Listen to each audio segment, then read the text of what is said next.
გამარჯობათ მეგობრებო, ვაგრძელებთ ჩვენს გადაცემას საუბრები მონარქიაზე, სახალხო კონსტიტუციურ მონარქიაზე. ჩვენ გახლავართ სამეფო კლუბის წევრები. ეს გადაცემა სამეფო კლუბის არხზე გადის, YouTube არხზე და მე გახლავართ მისი წამყვანი ლევან ბერაია. დღეს ჩვენ სტუმრად ყავს ბატონი ბესარიონ ბოჭორიშვილი, ცნობილი იურისტი და ადვოკატი. მედიატორის. დღეს საუბარი გვექნება ერთადერთ ერთ საკითხზე მხოლოდ ეს შეეხება მონარქია, შეეხება და მონარქიულ წყობას. და რატო ახლა ეს მონარქიული წყობა? იმიტომ რომ ჩვენი აზრით, ჩვენ ასე ვფიქრობთ და ასე ჯერა და გონია, რომ ყველაზე კარგი წყობა საქართველოსთვის და ქართველებისთვის არის მონარქია, მონარქიული წყობა, იმიტომ რომ ჩვენ ტრადიციული ქვეყანა ვართ, სადაც 3500-ზე მეტი წლის ისტორია გვაქვს და 3500 წლის ისტორიიდან მხოლოდ 200 წელი რაც წყვეტა გვაქვს ამ მონარქიული წყობის წყვეტა და სხვა შორის ისტორია გვაჩვენა, რომ ყველაზე ცუდი და ყველაზე ასე თქვათ უხარისხო აი ეს 200 წელია სწორედ რაც ესე იგი ჩვენ ესე იგი გაგვაწყვეტინეს ეს მონარქიული წყობა. ამ საკითხებს მინდა რამდენად გჭირდება მონარქია ბატონო ბესარიონ? ძალიან საინტერესო საკითხი არის. რამდენად აქტუალური ეს ყველაფერი? ბატონო, ესე იგი მე ერთი რამე შემიძლია ვთქვა, რომ ეროვნული მოძრაობა რომ იწყებოდა იმ პერიოდში ჩათვლით კანონიერი ხელისუფლების ჩათვლით. ეროვნულ მოძრაობაში მონარქიის იდეა იყო პოპულარული და ასეთნაირად იყო საკითხი დასმული, რომ ჯერ ფეხზე უნდა დამდგარიყო საქართველო და მე თან უნდა გადასულიყო მონარქიული წყობის კერძი. იმიტომ რომ ამ საკითხს სერიოზული შეგრძნება ჭირდებოდა, თუნდაც კანდიდატურის თვალსაზრისით, იმიტომ რომ მეფე ბავშვობიდანვე უნდა იზრდებოდეს, მას შეასწავლონ პოლიტიკა, ყველა ისეთი დისციპლინები, რომლებიც საჭირო არის მართვისთვის. ხო და ახლა ამის საპირისპირო ვითარება არის დემოკრატიულ წყობაში, სადაც წინასწარი მომზადების გარეშე ხდება პიროვნების ლიფტირება სოციალური და დაწინაურება ხელისუფლების სათავეში მოყვანა და მომზადებელი პიროვნებები და საშინელებებს და საცოდაობებს ატრიალებენ მთელ მსოფლიოში, არა მარტო საქართველოში, ყველანი მხედავთ. და საერთოდაც ესეთი ტერმინი არის დემოკრატიაში პლურალიზმი. ეს პლურალიზმი არის ძალიან ცუდი, ესეთი განუკითხავი პლურალიზმი არის, ძალიან ცუდი მოვლენა. პროფესიული პლურალიზმზე თუ ვილაპარაკებთ, რა თქმა უნდა, პროფესიონალების პლურალიზმი, პირიქით ეს აკადემიური ჭიდილი არის ასთა, მაგრამ ესეთი სახალხო პლურალიზმი, აი Facebook-ზე ხედავთ, რაც არის.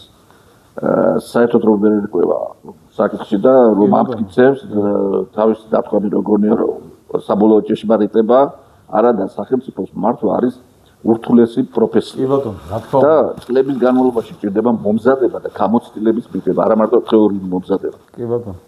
ეხლა მე რო შემიყვანოთ ეხლა საოპერაციოში და მითხრათ რომ გულის ოპერაცია ჩავათარო და რომ დავთანხმდე და თან დიდი იმითი ეთოსე ის პაციენტი იმქო რა თქმა უნდა. და იგივე საკეთებს ეს ხალხის ქვეყნის მიმართებაში, ანუ რა შემთხვევაში ერთი პიროვნება კი არა, მთელი ქვეყანა არის და ქვეყნის მიმართებაში ყველა ბრძენია, ყველა რაღაცას ამტკიცებს და ხედავთ რომ საქართველოში ვერ თანხმდებიან, ძალიან პატრიოტი ადამიანები არიან, ძალიან ესე იგი გულანთებულები, რა ვიცი ახლა შემხედრია და წაგვიკითხია და გვაქვს ეს შეხედულება, ხო, ყველას გვიყალიბდება საქართველოში, მაგრამ ვერ თანხმდებიან ერთად ვერ იკრიბებიან, ერთობა ვერ იქნება. რატომ? იმიტომ რომ ყველას თავი ბრძენი გონია და ყველას მეფობა უნდა თუ ასე რაღაცა მსგავსი მაინც ხო, თუ თლად მეფე არ იქნება, რაღაცა მაინც ხო შეიძლება. ვერ ამჟღავნებენ. არა და ჩემოკარგებო, ეს ურთულესი სფეროა რა, ასეთი ძალიან ზედაპირული მიდგომა არის ეს და ჩვენ ერთი რამეც უნდა გავითვალისწინოთ, რომ დემოკრატია, კლასიკური დემოკრატია ამხელა სივრცეებზე არ იყო გაშლილი. კლასიკური დემოკრატია ის რასაც გვაწოდებენ და გვეუბნებიან, რომ აი რა მაგარი რაღაცა იყო. ეს მაქსიმუმ ერთ ქალაქ სახელმწიფოში ეტეოდა. იყო ან თემი, სათემო დემოკრატია, ან ქალაქის დემოკრატია. კი ბატონო. რატომ? აგორა. ხო, რატომ მუშაობდა იქ და რატომ ვერ მუშაობს სახელმწიფოებში? იმიტომ რომ დემოკრატიისთვის აუცილებელი არის ეს სოციუმის წევრები ერთმანეთს იცნობდნენ პიროვნულად. ეხლა ჩვენ როგორ ვითარებება, ჩვენ მაგალითად პოლიტიკოსებს არ ვიცნობთ, სინამდვილეში ვიცნობთ იმ სახეს, რასაც ტელევიზია გვიქმნის. კი ბატონო. და ესე იგი გამოდის რომ ჩვენ დამოკიდებული ვართ ტელევიზიაზე, უნდა გააშავებს პიროვნებას, უნდა გაათეთრებს, უნდა საშია იყოს და დასწრებს. პიარს გაუკეთებს. პიარს გაუკეთებს. ანუ ეს ხო ფალსი არის. კი ბატონო. ფალსი. ნუ და გასაგებია ხო ასეთ შემთხვევაში დემოკრატიები რატო ვერ მუშაობენ და რატო ხდება რომ მე კულუარებში ხდება ძალაუფლების კონცენტრაცია და deep state-ზე რომ ლაპარაკობენ და რა თქმა უნდა სინამდვილეა.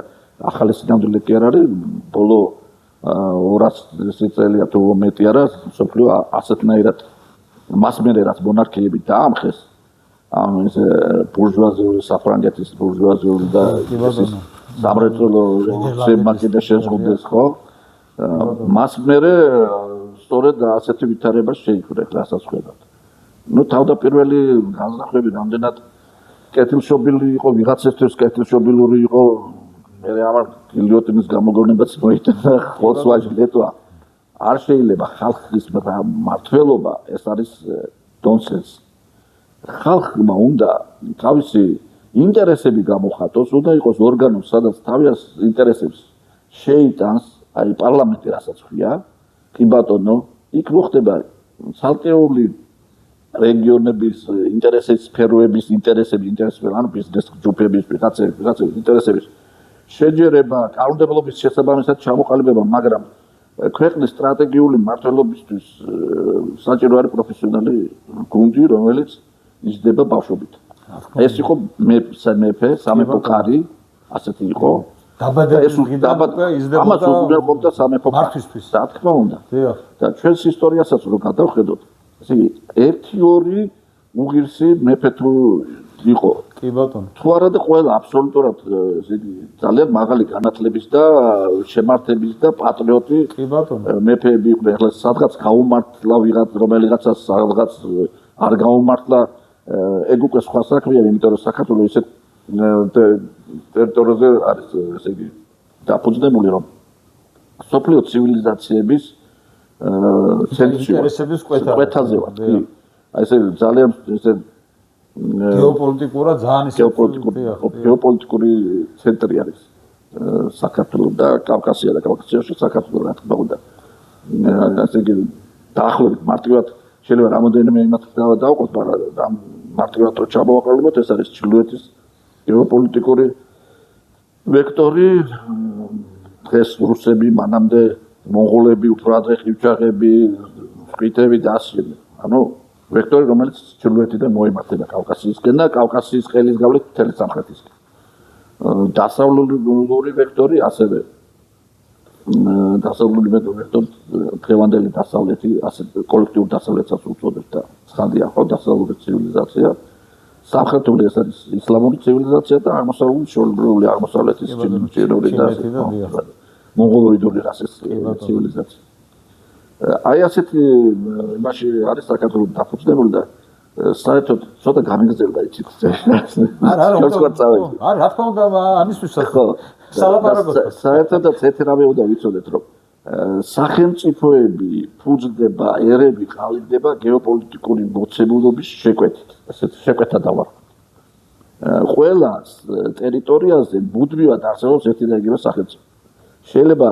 ეთნოსი შეიცვალოს მაგრამ სახელმწიფო გეოპოლიტიკა განაპირობებს იმ ტერიტორიაზე სახელმწიფოს არსებობას მაგალითად ეგვიპტე ეს რაღაცეთი ეგვიპტელი არა არაბულია რა თქმა უნდა მაგრამ ისევ ეგვიპტე თავის ადგილასა რომი ადგილას იტალია რუსეთის ადგილას სადაც მონღოლების იმპერია იყო და საქართველოს ირანი ნებისმიერ ინდოეთი ნებისმიერ რა ვიყოთ არ იცვლება სახელმწიფო შეიძლება მის ფარგლები ხან იზრდება ხან მცირდება ხან დაიპყრეს ხან თავისუფლდა მაგრამ მაინც თავის სასიცოცხლო სივრცეს უბრუნდება ეს არის სასიცოცხლო სივრცე და აი ეს აფხაზეთი და საბაჩაბლო ჩვენი სასიცოცხლო სივრცის ფარგლებშია და ამიტომ ის აუცილებლად იცევე შეუერთდება საქართველოს უბრალოდ ეს კანონზომიერება არის ხო და ეს ეთნოსიც ასევე წარმოიშვება გეოპოლიტიკური მოცემულობით ჩვენი ხასიათი ჩვენი ვაჟკაცობაც ჩვენი კონფორმიზმიც აი ასეთ უკიდურესობის მივაწევთ ხოლმე ჩვენ თავს, ხო? ვართ იმაში დიდოთ სტატის ბარბიონის გენერალურა კონსტანტინე რო ამბობს, ათქმევინებს მეფეს. ხო, ორივე უკუძერსობა და ეს ორივე უკუძერსობა სწორედ ამ ყველაზე აქტუალური გროპით ასეთი ექსტრემული ვითარება არის ჩვენ რეგიონში და აქედან გამომდინარე გვახასიათებს ჩვენ და ჩვენი მეფეები ამაზე იყვნენ მორგებულები. თაობიდან თაობაზე ამ ცოდნას აგროვებდნენ, ერთმანეთს გადასცემდნენ.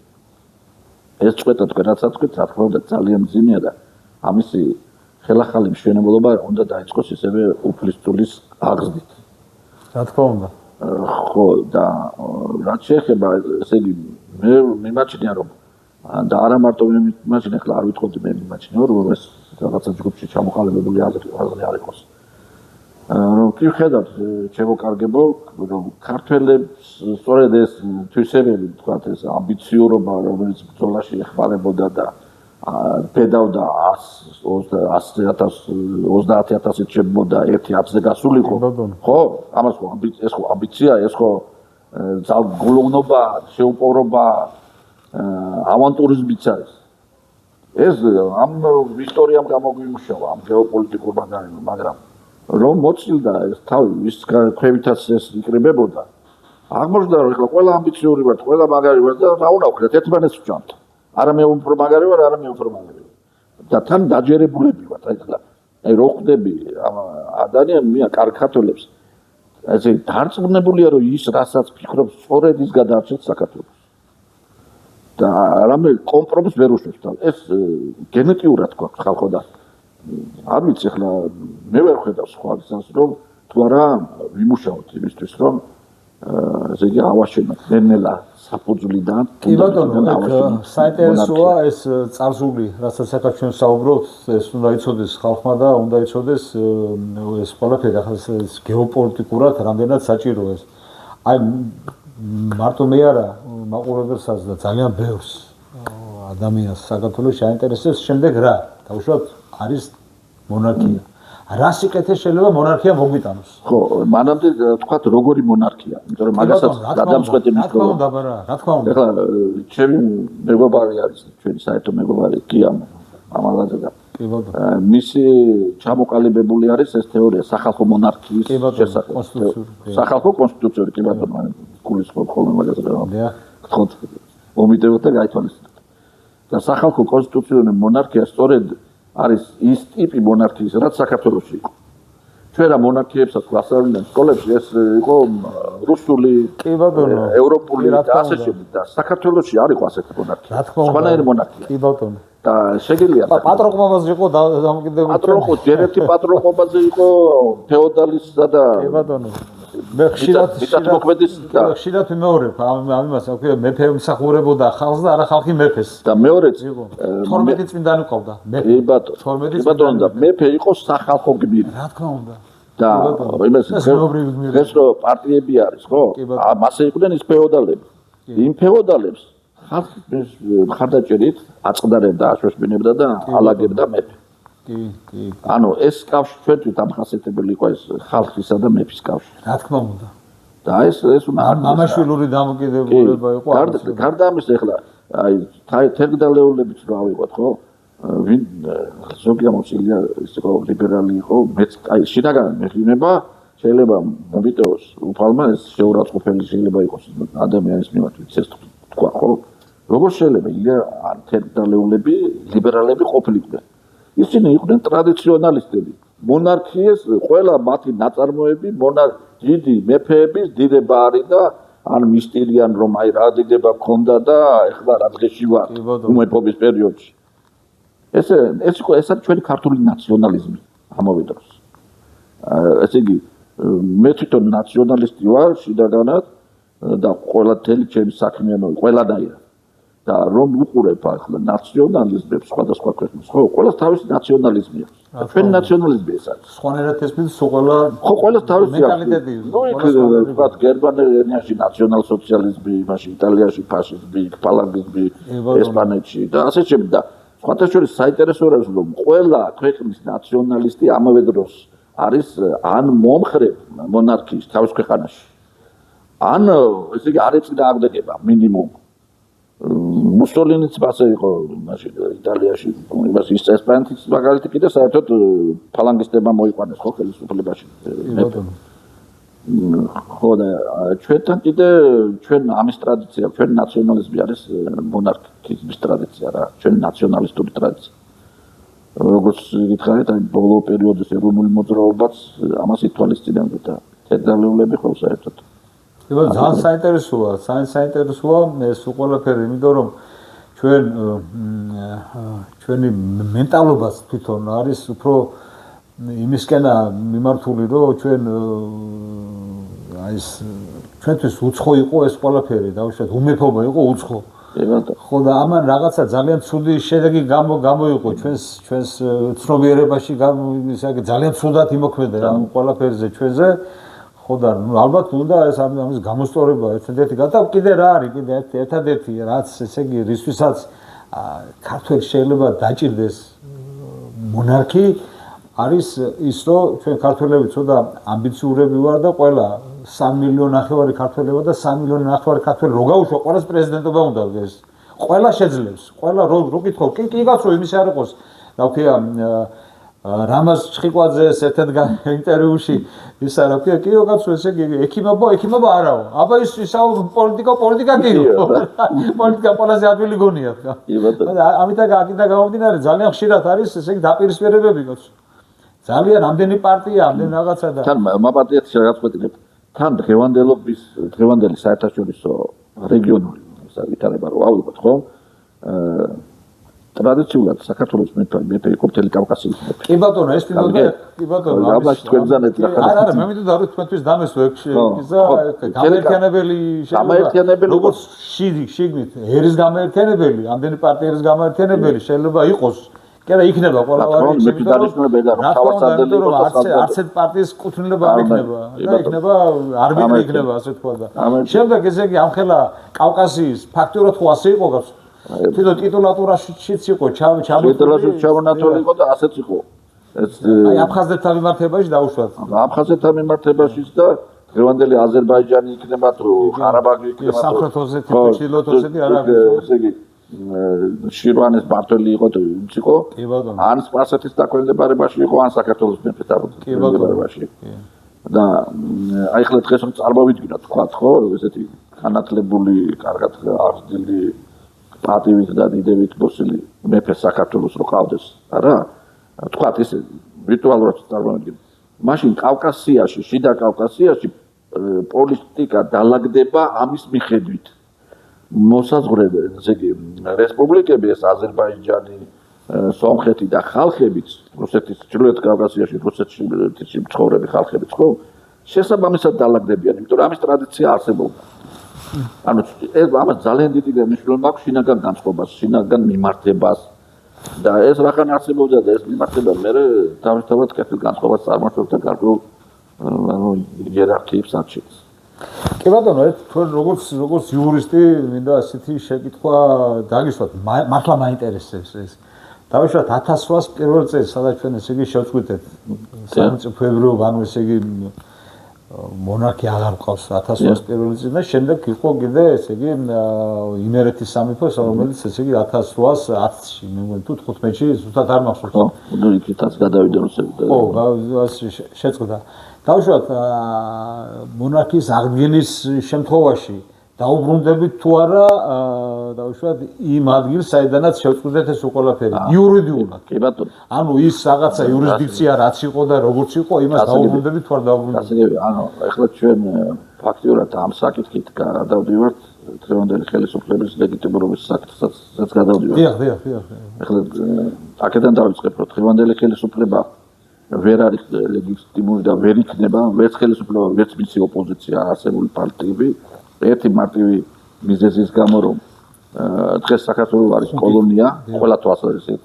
ანუ ვენეციის კომისიაში ვაგზავნენ კანონს და იქ რასაც მიიღებენ მე აქ ამტკიცებ აშკარა მაგალითია კოლონიალიზმის სხვა ყველაფერს დავანებოთ თავი იურიდიულ თვალსაზრისით მე ფულად საკრედიტო პოლიტიკა რო ავიღოთ რომ სოფლიო ბანკიდან მოსული დირექტივების შესაბამისად რეწველობაზე აკრძალულია კრედიტების გაცემა ხო და ასე შემდეგ უამრავი ყველა სფეროში ან იმაში ტელევიზიებს პირდაპირ არის მაუწყებლობის კანონში მითითებული ევროკავშირის ტელევიზიებს რა დრო უნდა დაეთმოს. მეტი არავის მაინც ანუ შორსაგუპას კოლონია დღეს და კოლონიურ ქვეყანაში არჩევნები ლეგიტიმური ვერ იქნება თანამედროვე სამართლის მიხედვით. ეს გამორიცხული და ეხლა დანარჩენ წვრთნელებს გავანებოთ თავიდან. რა თქმა უნდა, უმთავრესი არის რომ კანონიერი ხელისუფლება რომ დაამხეს გადატრიალებით პუტჩით, კი ბატონო სამხედრო პუტჩი იყო ესა. ის მომენტიც არის და ანუ ჩვენ სამართალ მემკვიდრეობაზე მივდივართ რა ეხლა რაც ბრძანეთ. მაგრამ მოვლენები აი ესეთი ანუ სახელმწიფოში რო ერით ხდება ლეგიტიმაცია ხალხის ერის ნების გამოხატვით. ეს ესე იგი შეწყდა ხელოვნურად სამეფო ხაზი აშკარად რუსეთმა დაიპყრო და შემდეგ განთავისუფლება ხდება 18 წელს საქართველოს რესპუბლიკის ჩამოყალიბებით. მაგრამ საინტერესო და არის საქართველოს რესპუბლიკის ის კონსტიტუცია მე რომ 21 წელს რომ მიიღეს არ არის დასრულებული კონსტიტუცია. ანუ მისი განხილვა არ დამთავრებულა. სასწრაფოდ ბოლშევიკების შემოსვლა იყო უკვე იცოდნენ, დღეს შემოვიდოდნენ და სასწრაფოდ მიიღეს, სასწრაფოდ კეჭი უყარეს და მიიღეს იმ სახით, რა სახითაც ჰქონდა. და რა სახით იყო ნაწილობრივ იყო განხილვა. მეორე ანუ არ იყო დასრულებული განხილვა. ანუ განხილვის ესე იგი მაშინ არ დასრულდა, მაშინ რომ დასრულებული იყო სოციალ-დემოკრატიული კონსტიტუცია იქნებოდა და გასაგებია შეიძლება ეროვნულ დემოკრატებს რამე შეეცვალათ რაღაცა. ეხლა ეს ერთი მომენტი არის. მე როდესაც ხდება კიდევ ამის აღდგენა მისი ისტორიული მემკვიდრეობის აღდგენა. ეროვნული ხელისუფლება რომ მოვიდა ხელისუფლებაში, ხო? აი მაშინ რეფერენდუმის ჩატარება ხალხის ნების გამოხატვა ეს უმთავრესი საწყისი წერტილი გვაქვს დღეს და ძალიან მნიშვნელოვანია. იგი ძალიან ამ ზვიადობა და მისვა მოძრო ეს უმნიშვნელოვანეს რამეს შექმნეს რომ ამას ხმა მისცა თვითონ აფხაზმაც ოსმაც სულ ყველა მთელი საქართველოს ტერიტორიაზე ზე ამორჩევლებზე ლაპარაკი და ანუ შემდეგი ეტაპი ეს არის რომ აღადგინა რესპუბლიკა იმის ხო სადამფუძნებლო აქტების მიხედვით არა კონსტიტუციის მიხედვით მას რეფერენდუმში ასე ეწერა 1918 წლის სადამფუძნებლო დოკუმენტების მიხედვით ეს ცოდნი ისინი ხავდა გარშემო იურისტები და საბავშვო კარგად გააკეთეს ამის ფორმულირება და ამავე დროს დროებითი კონსტიტუციური კანონები მიიღო რაშიდელმა ხელისუფლება 1990-ში შემოდგომაზე და 1991 წელს კიდე გასაფხულზე თუ ხო ფებრვარში თუ არა მახსოვს და ეს კონსტიტუციური კანონებიც გასათვალისწინებელია. ანუ ჩვენ გვაქვს ასეთი ვითარება. მეფობის შეწყვეტის შემდგომ არის ცდილობა დამოუკიდებელი კონსტიტუციული რეჟიმის შექმნის, რომელიც არ დამთავრებულა. დაუსრულებელი პროცესი გვაქვს. დაწყებული 18 წელს შეწყვეტილი, მერე დაწყებული 90-იან წლებში და ისიც შეწყვეტილი. და დღეს რომ ეროვნული ხელისუფლება მოვიდეს მან უნდა იყოს ეს გზა და დადოს საბოლოო ვარიანტი. როგორი კონსტიტუციური წყობა რეჟიმი უნდა საბოლოოდ ჩამოყალიბდეს. დღევანდელი კონსტიტუცია კოლონიურია. იგივე 78 მოხდა რომ ამბობენ ევროკავშირის უერთდებითო, ზუსტად ეგ არის კოლონიურების მტკიცებულება. ყველაზე მაგარი ესეთი ხელშესახები. ესე იგი თან ხალხის იმით რეფერენდუმითაც არ მიღებულა ეს კონსტიტუცია. არალეგიტიმურმა ხელისუფლებამ მიიღო და ასე შემდეგ. ნუ მოკლედ არანაირი ნიშანწყალი მას არ აქვს ლეგიტიმურობის. შესაბამისად ეროვნული ხელისუფლება რომ მოვა, მაშინ შეიძლება ეს საკითხი დადგეს, რომ შეიქმნას კონსტიტუციური მონარქია. ანუ ამისი სამართლებრივად გამართლებული ფორმა იქნებოდა ეს რომ დაიხმოს 90-იან წლების დამოუკიდებელ საქართველოს და რეფერენდუმს ის დაეხმობა 18 წლის რეფერენდუმში იყო 18 წლის სადამფუძნებლო დოკუმენტებს და მიუბრუნდებით იმიტომ როგორ ის არის იცით ეს ვითარება ის განთავისუფლდა რუსეთის იმპერიისგან 18 წელს რუსეთის იმპერიამდე მონარქია იყო საქართველოში ანუ უნდა ყველაზე სწორი იქნებოდა რომ აღედგინა კონსტიტუციური მონარქია მაშინ კი ბატონო. მაგრამ ხო თქვით, არ დასრულებულა კონსტიტუციის გახსნა 21-ში, ეს გვაძლევს იმ საშუალებას, რომ ეს მთლიანი ჯაჭვი აღო. საინტერესოა, აი რატო მაშინ იყო დიდი შანსი იყო იმისა, რომ დაუშვათ მაშინ არ აღვედგინა ეს ყველაფერი. რომ ეს სოცდეკების ის არის, ნაქვია, წყალებში დამსახურება. კი ბატონო. ეხლა ქართველი სოციალ-დემოკრატები იყვნენ რუსეთის სოციალ-დემოკრატიის წამყვანი ფიგურები. კი ბატონო. ხო? და ამავე დროს სოფლიო ინტერნაციონალის წამყვანი ფიგურები იყვნენ. მათ იგივე სინდრომი ჰქონდათ რაც სტალინის. რა თქმა უნდა, მაგრამ ეს ბოლშევიკების იყო ბელადი, ესენი მენშევიკების ბელადები იყო. კი ბატონო. და თავიანთი ვერ დათმეს თავიანთი ეს არა ამბიციები და ასე შემდეგ. ხლა მაგათ რომ წარმოიდგინეთ სოციალ-დემოკრატებს რომ კონსტიტუციური მონარქია შეექმნათ, ხო? ეს უნდა გამოსულიყო ყველაფრიდან, სადაც იყვნენ ლიდერები. კი ბატონო, კი.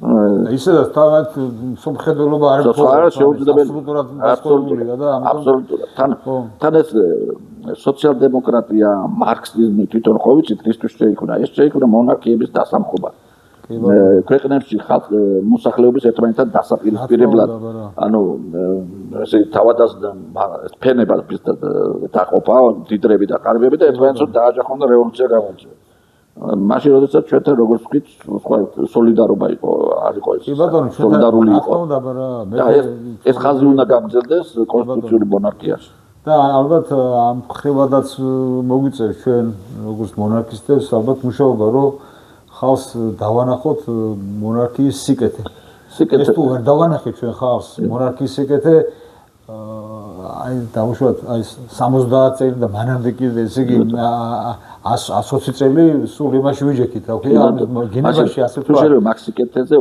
ცოტა თანამედროვე ვარიანტით გეტყვი კი ბატონო რა თქმა უნდა მაგრამ ანუ საიდან გამომდინარე თავისთავად მონარქიზმი ეს არის მემარჯვენე ნუ ამათი კლასიფიკაცია არ ვიზიარებ სისულელი ეს კლასიფიკაცია მაგრამ მემარჯვენეს ეძახიან და ეკონომისტებიც ასე იყოფიან ვიღაცა მემარცხენე სამას ვიღაცა ლიბერალს ქმნის და ვიღაცა ომის მომხრეა მემარჯვენე ეკონომიკის და ასეთ შემთხვევაში ესე იგი უფრო გზა გაიხსნება აი ეს მემარჯვენე ეკონომიკებს რასაც ეძახიან და ეს არის ფაქტიურად მესამე გზა ანუ როგორ არის ესე მიჩნეული რომ არიან სოციალისტები არიან კაპიტალისტები ხო ამ კაპიტალისტური მიდგომა სოციალისტური მიდგომა და ეს გაყოფილი ბანაკია როგორც მარქსიზმმა დაუდო საფუძველი ერთმანეთთან დაპირისპირებული და მესამე გზა არის რომელიც პირიქით მდიდარსა და ღარიბს აერთიან ერთ სოლიდარულ ხდის ეკონომიკა მაგაზია მომართული რომ ყველა ღარიბი გახდეს მდიდარი რაღაცა ქონების მფლობელი მესაკუთრე გახდეს და ეს არის საყოველთაო კეთილდღეობა როდესაც ყველა გახდება კაპიტალისტი ზოგი მსხვილი ზოგი საშუალო ზოგი წვრილი და არა ის რომ ყველას წაართვა ეს რა ქვია საკუთრება და ყველა გააყრადა ეგ კი არა საყოველთაო კეთილდღეობა და მე სახელმწიფომ ესე იგი წყალობები დაორიგოს ხოლმე ეს არის სოციალისტური მიდგომა რომ გადასახადებით რაც შეიძლება მეტი ამოიღონ მე უკან დაუბრუნო და მოწყალება და ეს ხალხი მოჩილებაში ყავდეს იმიტომ რომ ხელგამოწვევი ყავს და ეს მემარჯვენე ხო ეს მესამე გზა და პირიქით ამას რომ გახადე ყველა მესაკუთრე და თავისთან ბედნიერი იქნება თავის შრომით შექმნის თავის იმდიდრეს და აი ეს მიმართულებები გვინდა რომელიც ჩვენს ეკონომიკაში თეორიულადაც დამოუკიდებლობის შემდეგ არ გაჟღერებულა თუმცა არიან ამისი კარგი სპეციალისტები და თვითონ მე ვიცნობ ერთ ეკონომისტს თუ თქვენ გეკრებათ სრული და თვითონაც თუ დაგხვდება კარგი იქნება რომ მემარჯვენე ამ იმას კი ბატონო საოცრებლად დღევანდელ საზოგადოებას და ესეთ განხილვებს ძალიან აკლია ეკონომიკური დღეს დღევანდელი მდგომარეობიდან გამომდინარე ალბათ ადამიანებს უბრალო ადამიანს უფრო საინტერესებს რა სიკეთეს მოუტანს დაუშვათ ეხლა ის ძველი დრო არ არის რომ დაუშვათ დემეტრე თავდადებული წავიდეს იმაში რა ქვია მაგას მეფე და თავი გასწიროს. ეხლა არის სხვა რეალობა. ილია როგორც აუნდა სხვა შრომით და იმით მოდის. დიახ და ამიტომ საინტერესო იქნება. მოწევა მე ვეთქვი და თუ დამთახდება ძალიან საინტერესო იქნება ეს შეხვედრა. იმიტომ რომ მე რომ მოусმინე, მე არ ვარ მაგის სპეციალისტი, რომ მოусმინე. თლიანად გულს მესალბუნდა რო ეთქერეს იგი. აი ჩვენ რასაც საუბრობთ ხო ამ განწყობილებისთვის აი ეს მორგებული არის ესე დაერად ლამაზად ჩამოაყალიბა იმ კაცს. ძალიან კარგი. მოკლედ რა ვიცი, აბა ძალიან კარგი საუბარი შედგა და ძალიან ნაყოფიერი და საინტერესო და ნაყოფიერი შემეცნებითი უბრალოდ ჩვენი მსმენელისთვის, იმიტომ რომ ასეთ საკითხები სამწუხაროდ არავინ არ ასწრის ადამიანებს და არიან ფაქტურად ვაკუუმში არიან. ასეთ არიციან, ისეთ რაღაცებს ყვებიან. და ისეთ რაღაცებს შეკითხვებს გაძლევენ, ისეთ შეკითხვებს შეიძლება გადაიგებინონ. ლოზუნგებს ისეთ სიტუაციებში. ხო, რა რაღაც სისულელეებს და ეს არასოდეს იქნება ბებია ჩემი ბაბუშკა. ხო გახსოვთ ეგ ზიგიდან. ამ დონეზე დაყავთ ეხლა ეს აი. კი, და ეს არის შეგვიძლია გავარღვიოთ რაღაცნაირად ესა და მივაწოდოთ ადამიანებს სწორი შეხედულება მონარქიაზე, საერთოდ რა არის მონარქია და საერთოდ ხო ამ შიდა პოლიტიკური კონსტიტუციური მონარქია რა არის და რა სიკეთე შეიძლება ამან მოგვიტანოს საერთოდ ჩვენ როგორც ერს.